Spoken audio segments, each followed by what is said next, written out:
Hello friends, my name is Jess and welcome back to my channel, Books Past Bedtime.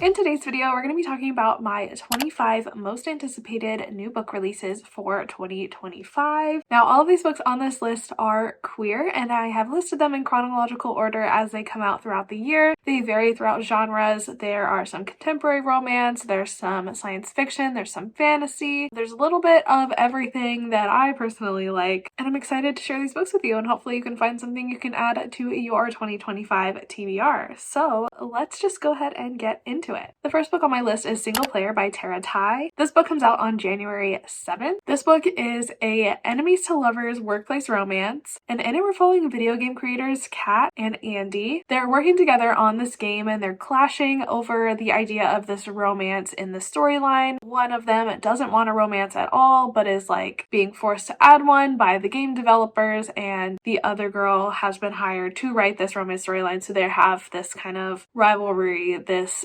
not seeing eye to eye situation happening. But of course, as enemies to lovers tends to go, they realize that maybe there's a little bit more to their rivalry and that they are actually quite attracted to one another. And so they have to navigate their creative differences and also learn to trust each other while falling in love along the way. I think this book sounds super cute and fun. It's been a while since I've read a workplace romance and I do like them. I feel like The Hating Game made me fall in love with workplace romances, so I'm really excited to get my hands on this one. Also, we love women in STEM, so I am very excited to check this one out when it comes out very soon. The next book on my list is The Broposal. This one is by Sonora Reyes, and this book comes out also in January on the 21st. This is an Achillean contemporary fake marriage romance, and I think it's like friends to lovers as well. So our main character, Alejandro, agrees to a marriage of convenience with his best friend Kenny in order to help him avoid deportation, and they only find their fake relationship turning into something much deeper. Now they kind of have to decide if something true can come out of something that has taken place in a moment of desperation and necessity. I think that this book sounds really cute and I'm very excited to pick it up when it comes out in January. The next book on the list is something that I kind of found on a whim while I was researching for this video. I haven't really seen it a lot of places or heard anyone talk about it really, but I think it sounds so interesting, and that is Tarnished by Erica Rose Eberhardt. This book also comes out on January 21st. This is a sapphic fantasy romance between a princess and her bodyguard. So Alith is tasked with a dangerous mission to escort Princess Catronia to this place called the Endless Mountains, but along the way she discovers this terrible secret, and it's that Catronia actually possesses magic, and in this world magic is outlawed. You're not allowed to have magic, so this is a really big discovery. And there's also some kind of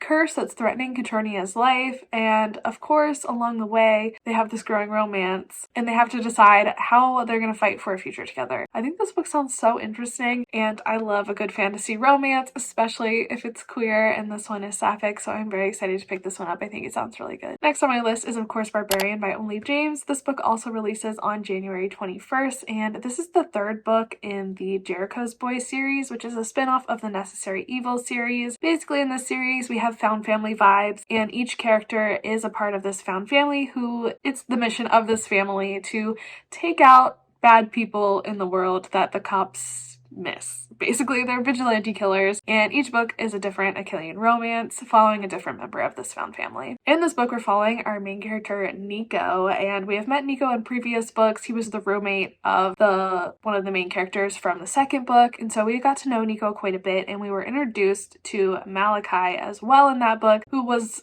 the brother of the love interest from the second book. Everything is very entwined. Malachi is neurodivergent and gender fluid, and Nico and Malachi form this kind of like unhealthy obsession with each other, needless to say, which is a pretty typical theme in an Only James book, and I do tend to enjoy it even if it is unhealthy and I would not want it in real life. I think it is fun to read about, and so I'm excited to pick this one up, and I really enjoyed the second book in this series, so it's making me even more excited for this one, although I can't wait for the fourth book because I'm hoping that it's my favorite character story, but we'll see. Hopefully that one will come out next year as well, but no announcements so far. The next book on my list is The Ragpicker King by Cassandra Clare. I read the first book in this series, Swordcatcher by Cassandra Clare, earlier this year, and I really enjoyed it, so I'm very much looking forward to this sequel to that book. This is Cassandra Clare's first like adult fantasy series that is not set in the Shadowhunter world, but I feel like it's equally magical with equally amazing characters, and I've been really enjoying it, so I'm super excited for this one. This book actually comes out on March 4th, and basically in the first book we're following this main character named Kel. Kel is what is called a sword catcher, meaning he is a body double for the prince, and he basically switches place with the crown prince in times when it's gonna be dangerous. Basically, he's the expendable version of the prince. And so he is kind of like a bodyguard. He's like a best friend to the prince, and he also plays his body double. And Kel is kind of like drawn into this underworld because he's kind of trying to decide if his loyalty lies still with the prince or if he wants to form his own identity, because he's really never had his own identity. No one even knows he exists, basically. So this is a very like complicated situation going on. There's other characters happening too. There's the rag picker king, who this book is named after. He's kind of the like main guy in the underworld, like the mob boss, crime boss sort of thing. Kel kind of gets tangled up with him, and there's this other character named Lynn who is a healer, and she's really fighting for her right to be a healer and is like very talented. And I think she's gonna have kind of a romance with the prince, which is interesting. But they also kind of hate each other. So there's a lot going on in this book. The first book was really fun. I really enjoyed it. I read it in a reading vlog, I think. I don't know if I finished it in the reading vlog, but I have talked about it on my channel before. But yeah, very exciting. Very excited about this one. It comes out in March. Next on my list is The Shots You Take by Rachel Reed. Rachel Reed is the author of Heated Rivalry, which I love. One of my favorite romance books. And this is another Achillean hockey contemporary romance. And it comes out on March 4th as well. In this book, we're following Riley and Adam. Riley and Adam are ex-teammates and former lovers. So I think that this is a second chance romance, and they end up reuniting after years apart, and they're kind of forced to confront the unresolved tension and the lingering chemistry between them, and they have to decide if their second chance at love is worth fighting for. So I trust Rachel Reed with my life. I'm sure this book will be amazing, and I'm very excited to pick it up once it comes out. Next on my list is Homegrown Magic by Rebecca Potos and Jamie Paxton. This is a sapphic fantasy romance. In this book, we're following Yael and Margot. They were childhood friends, torn apart by some circumstance that I am not sure about. Yael is the heir to a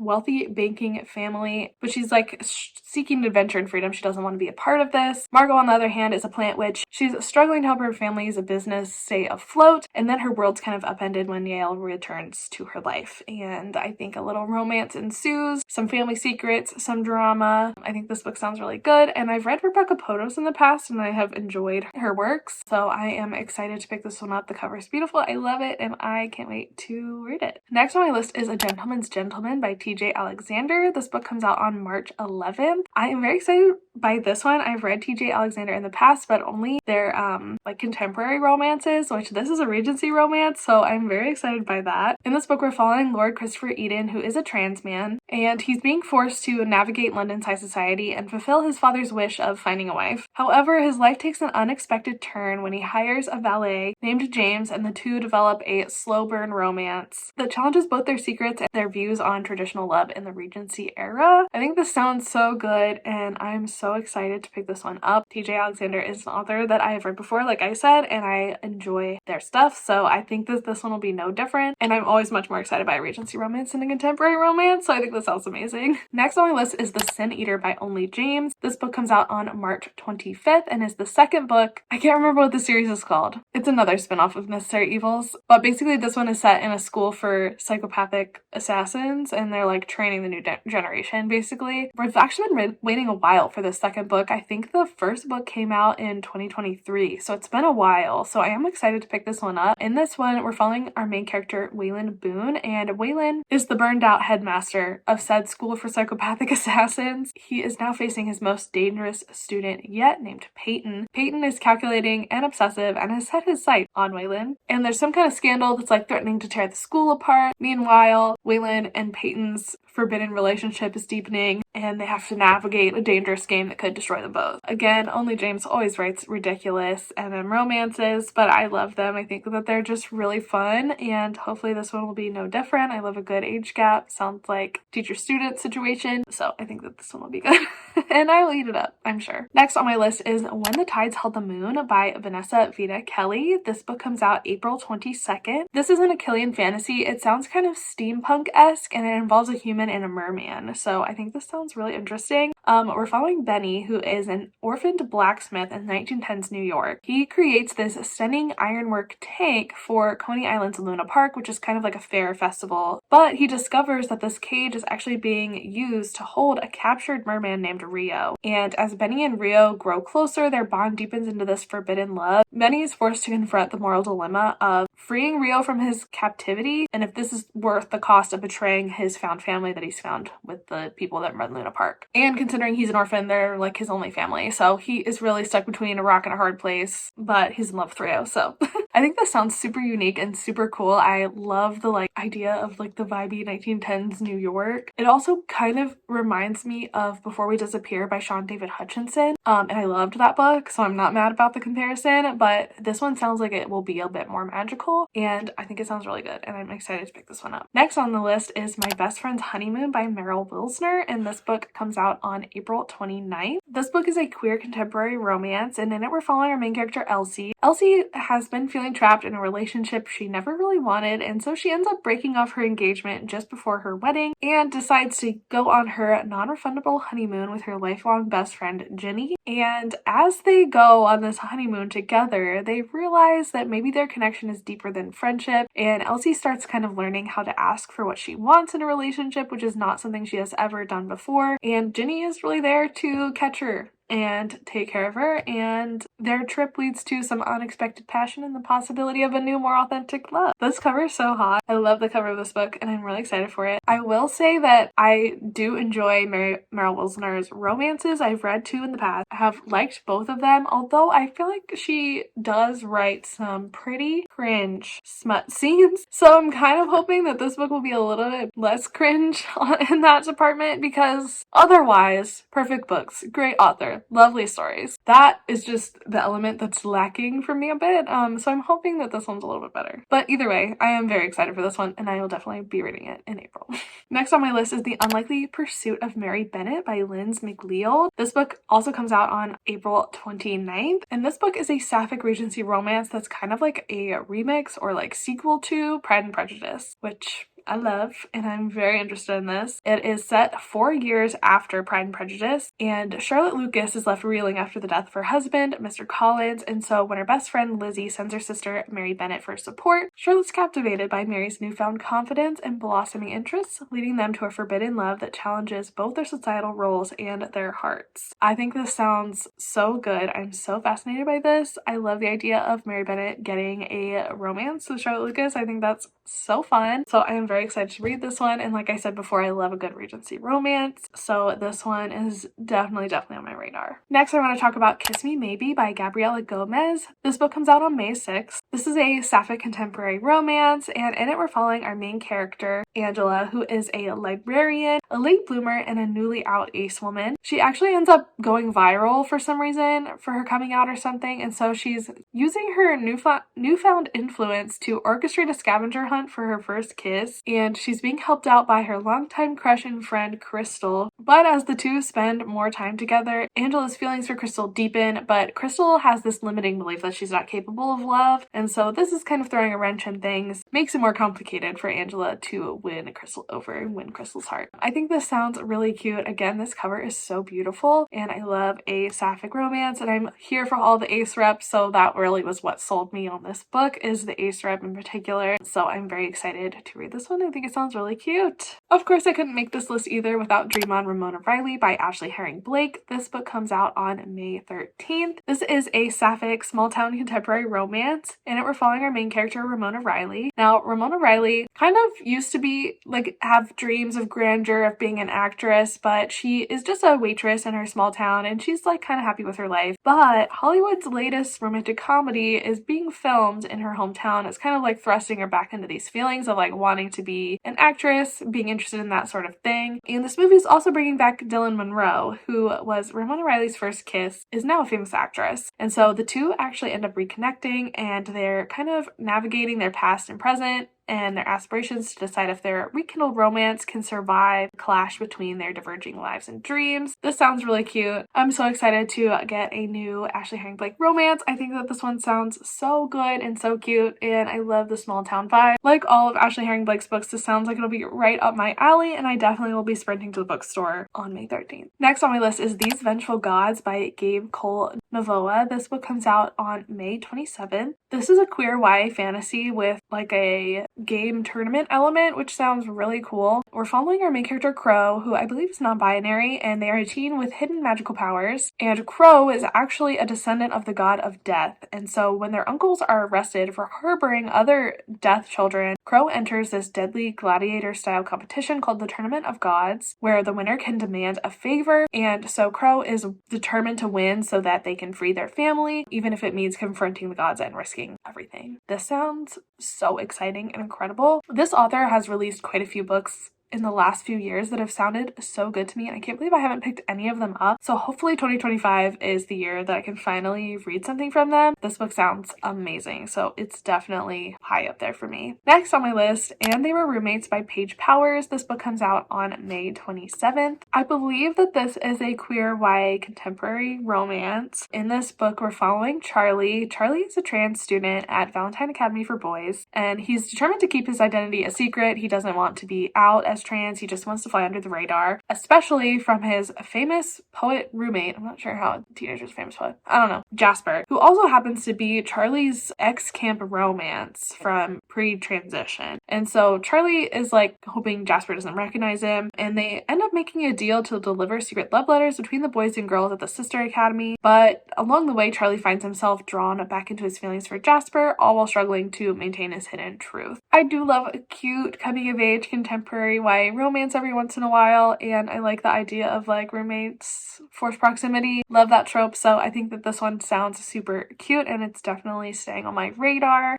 Next on my list is If I Told You I'd Have to Kiss You by May Marvel. This book comes out on June 10th. This book is a sapphic romance with spies, which I think sounds really interesting. Because of that, I don't know whether to say that it's contemporary or not, but basically we're following Yardley and Casey. Yardley is a spy, and she's forced to confront her past when her ex-girlfriend Casey, who is a brilliant hacker, is revealed as her secret undercover partner, and they have to team up again for a high-stakes mission. So the lines between professional and personal blur, and they have to navigate like betrayal and finding true love amidst the danger. So this is another second chance romance. Obviously it's sapphic. It sounds really good. I love it. Kind of reminds me of like Ocean's 8 or something, like the Sandra Bullock one.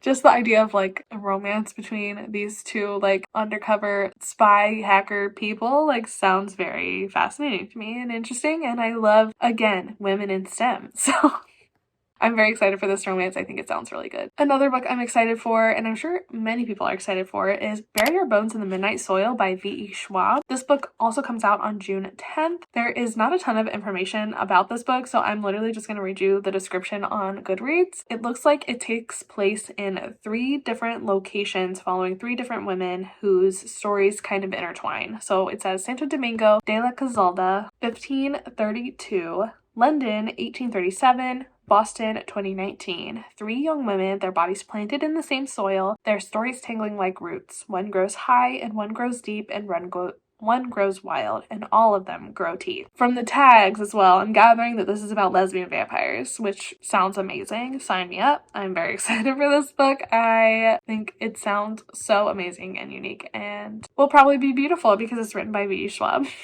Next on my list is Backhanded Compliments by Katie Chandler. Now, I feel a little bit conflicted about this one. I'm not quite sure how I feel about it. This is a sapphic contemporary sports romance with the like soulmate trope. So the soulmate trope is a fanfiction trope, very popular fanfiction trope. I loved reading it in fanfiction. It feels so weird to me to read it in a traditionally published romance though, because I'm like, this makes no sense. Why is this in this contemporary romance? I think also like typically in fanfiction it was kind of fantasy-esque, which I guess that this one would technically be fantasy as well, but it's not. It's 2 tennis players who who are bitter rivals, Juliet and Luca, and they find themselves unexpectedly drawn to each other after a high-stake match reveals that they are reluctant soulmates. And so they basically get this like soulmate mark that reveals that to them each other that they are soulmates. And so they are clashing both on and off the court, and now they must navigate their like growing attraction, their personal insecurities, and their pressures of their career to decide whether love or victory truly matters more. So this sounds really interesting. I definitely want to keep it on my radar. I'm so interested to see what like other people think about it. I just don't know like how I'm gonna feel about the fantastical soulmate mark twist in a contemporary traditionally published romance. Like I just feel like my brain is like, what is happening? But I'm also so intrigued by it at the same time, so I definitely want to keep my eye on this one. And yeah, and if I didn't mention, it comes out on June 10th. Next on my list is A Legionnaire's Guide to Love and Peace by Emily Skretsky. This book comes out on June 24th and is a friends to lovers fantasy romance, and I believe it's a Killian. There's not a lot of information out on this one yet either, but basically it is a romance between two soldiers who have like this hookup, this last chance hookup on the night before the world is supposed to end, but then I guess the world doesn't end and so they have to reckon with this like romantic future that they never could have imagined when the realm is unexpectedly saved. It's also saying that it's like pitched for fans of Shannon Chakraborty and Travis Baldry, so that makes me think maybe it's like cozy in some way. I don't know. I think it sounds cool. Did read Bonds of Brass by Emily Skretsky. I liked it with a caveat. Like I think it was written well and I think I would have liked it, but I didn't really love how she did the romance. So I feel like I might like this one if it's like standalone, more focused on the romance. I don't know. I think willing to give her another shot, basically, is what I'm saying. Like I think there's a lot of potential there. I think I just didn't love the direction that one was going in. I wasn't totally sold on. I don't know. But yeah, I definitely want to pick this one up. I think it's going to be really good. Next on my list is No Body, No Crime by Tess Sharp. This book comes out on July 15th. Tess Sharp wrote one of my favorite books of all time, 6 Times We Almost Kissed and the One Time We Did, which is a YA contemporary sapphic romance. I love that book to death. Naturally, I'm going to read whatever else she releases, and typically Tess Sharp writes thriller type books, usually YA thrillers, which I actually haven't read any yet, but they usually sound good, but I'm just like, write another contemporary romance. It was so cute. But this is a romantic thriller. Basically, a rural PI finds herself on the trail of one who got away with her heart and with murder. So years after a horror show Sweet 16 party that ended with the girls in love and that good-for-nothing boy in the ground, the two women find that they didn't bury him or their feelings for each other deep enough. This sounds amazing. Basically, it sounds to me like it might be adult, actually, but it sounds like a second chance romance between these two girls have feelings for one another. They murdered this boy.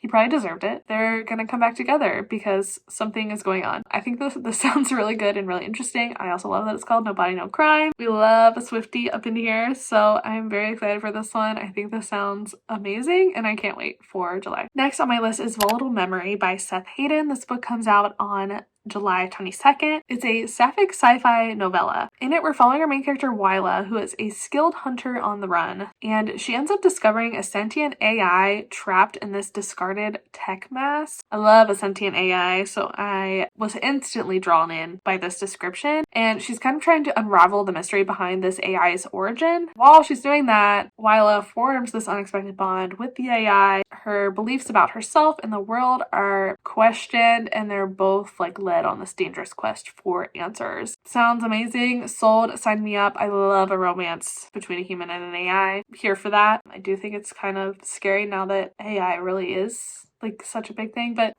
it's different. But we're just gonna ignore that and not talk about that, not think about that. This is a standard sci-fi trope that I love, and it's just gonna remain that, and I'm just not gonna think about it too hard. Next is We Are the Match by Mary E. Roach. This book comes out on July 29th, and this book sounds amazing as well. This is a sapphic reimagining of Helen of Troy, and it's set against the backdrop of modern-day mobster Greece. That sounds crazy and amazing. Our main character, Helen, is the daughter of a powerful crime lord, and she finds herself entangled with Paris, who is a woman bent on destroying her until their undeniable chemistry threatens everything. And as their bond deepens, the precarious power balance in the criminal world unravels, and both women must decide whether to betray their loyalties to their families or risk igniting a war that could destroy them all. I guess by being together. I don't know. This sounds amazing. I love the idea of a sapphic reimagining of Helen of Troy. It sounds so cool. And also like set in the modern day. This sounds amazing. I'm so excited for this book. Yeah, I want it to be July right now. Next on my list is The Build a Boyfriend Project by Mason Deaver. This book comes out on August 5th, and this is an Achillean contemporary romance, and I love Mason Deaver. I've read books from them in the past and really enjoyed them, so I am very excited to pick this new one up. In this book, we're following Eli. Eli is a journalist who is stuck in a dead-end job, and he agrees to help his disastrous blind date Peter become a better boyfriend in exchange for a promotion, only to find that their fake relationship is slowly turning into something real. Eli helps Peter navigate dating, and he also must confront his own fears and desires, ultimately learning that love and career success might require him to take risks and embrace vulnerability. This book sounds super cute and like it has a lot of tropes that I love, and I love the idea of like one partner teaching a more inexperienced partner how to go about things and like falling in love along the way. Like, it sounds so cute. I really trust Mason Deaver will deliver a good story because I already know I love their writing, so I'm very excited for this one. And the last book on my list is Incarnadine by Tasha Suri. I'm not sure if I'm pronouncing that correctly. I've never heard that word before. So this book comes out on October 30th, so this one is quite a way in the future. But this is Tasha Suri's next standalone novel, and it's about a knight and a witch who must change the fate of magic and the world by altering the end of their story. It's pitched as The Green Knight meets the Starless Sea with reincarnation, and that is all we know about it. I do believe that it is sapphic. There's not a ton of information yet. There's not a full summary published, so I am just gonna have to wait and see. But I have recently fallen in love with Tasha Suri, and I really am I'm currently reading her Jasmine Throne series and really enjoying it, and so I'm very excited to pick up anything she writes next because that series has been such a hit for me so far. So, alright, those are all 25 of my most anticipated 2025 new releases. Let me know in the comments down below if I missed your most anticipated new release for 2025, or if you are planning to add some of these to your TBR now. Please let me know in the comments, or anything that you're thinking about. I would love to know. If you're interested in pre-ordering any of these books, I will leave links in the description. These are affiliate links, no extra cost to you. Helps out the channel a little bit. Free ways to support this channel: again, leaving a comment, liking the video, or subscribing if you're not already. I would love to have you stick around. I am posting extra videos in December, so if you want to know whenever I post, you can hit that bell notification to be notified anytime I post a new video. Also, if you're interested, you can follow me on all social media. Those links are in the description as well. I think that's probably all for me today, so thank you so much for watching this video. I really appreciate you being here and hanging out with me, and I will see you in the next one. Bye.